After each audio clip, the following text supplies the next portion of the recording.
Assalamualaikum warahmatullahi wabarakatuh. Kami dari kelompok 2 akan menampilkan roleplay terapi modalitas dengan judul terapi keluarga dengan tujuan meningkatkan dukungan keluarga dan kemampuan keluarga dalam merawat klien. Saya Abdi sebagai ayah pasien. Saya Andisha Pratiwi sebagai ibu pasien. Saya Alvin Fiani sebagai pasien. Saya Nakarina Melo sebagai perawat 1. Saya Diva Tiara sebagai perawat 2. Saya Sitamona sebagai perawat 3. Saya Dwi Hatati sebagai kameramen. Selamat menyaksikan. Assalamualaikum Bapak Ibu. Waalaikumsalam Ibu. Nah, hari ini kita berkumpul di sini itu untuk melakukan terapi keluarga. Itu tujuannya agar kita semua tuh bisa saling mendukung untuk kesembuhan adik Siana. Diperlukan kurang lebih 15 menit ya Ibu, Pak. Ada bersedia? Iya, bersedia, Bu.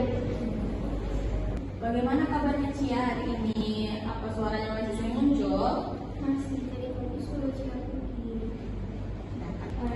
baik, Adik Cia, seperti yang sebelumnya sudah pernah kita latih. Kalau misalnya adik dengar suara halusinasi suara itu, kita bisa melakukan teknik menghadirkan atau mengobrol dengan ayah atau ibu di rumah.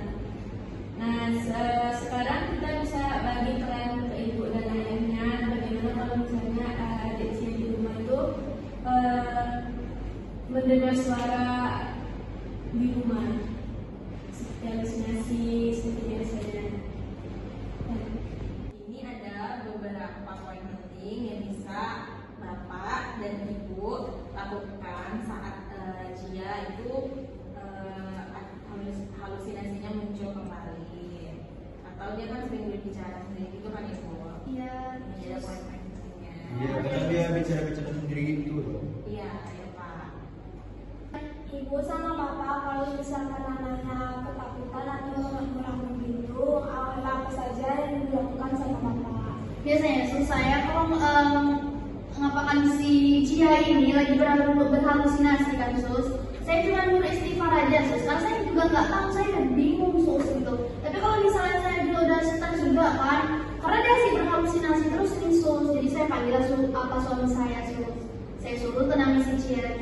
Nah, ibu dan bapak, kalau mulai sekarang, kalau misalnya adik Cia ini mulai melamun atau mendengar suara halusinasi itu sendiri, itu tolong jangan membiarkan adik itu menyendiri lagi. Tapi langkah pertama yang bisa ibu bapak lakukan itu coba ajak adik Cia-nya ngobrol atau untuk mengalihkan suaranya, mengalihkan perhatian adik Cia-nya.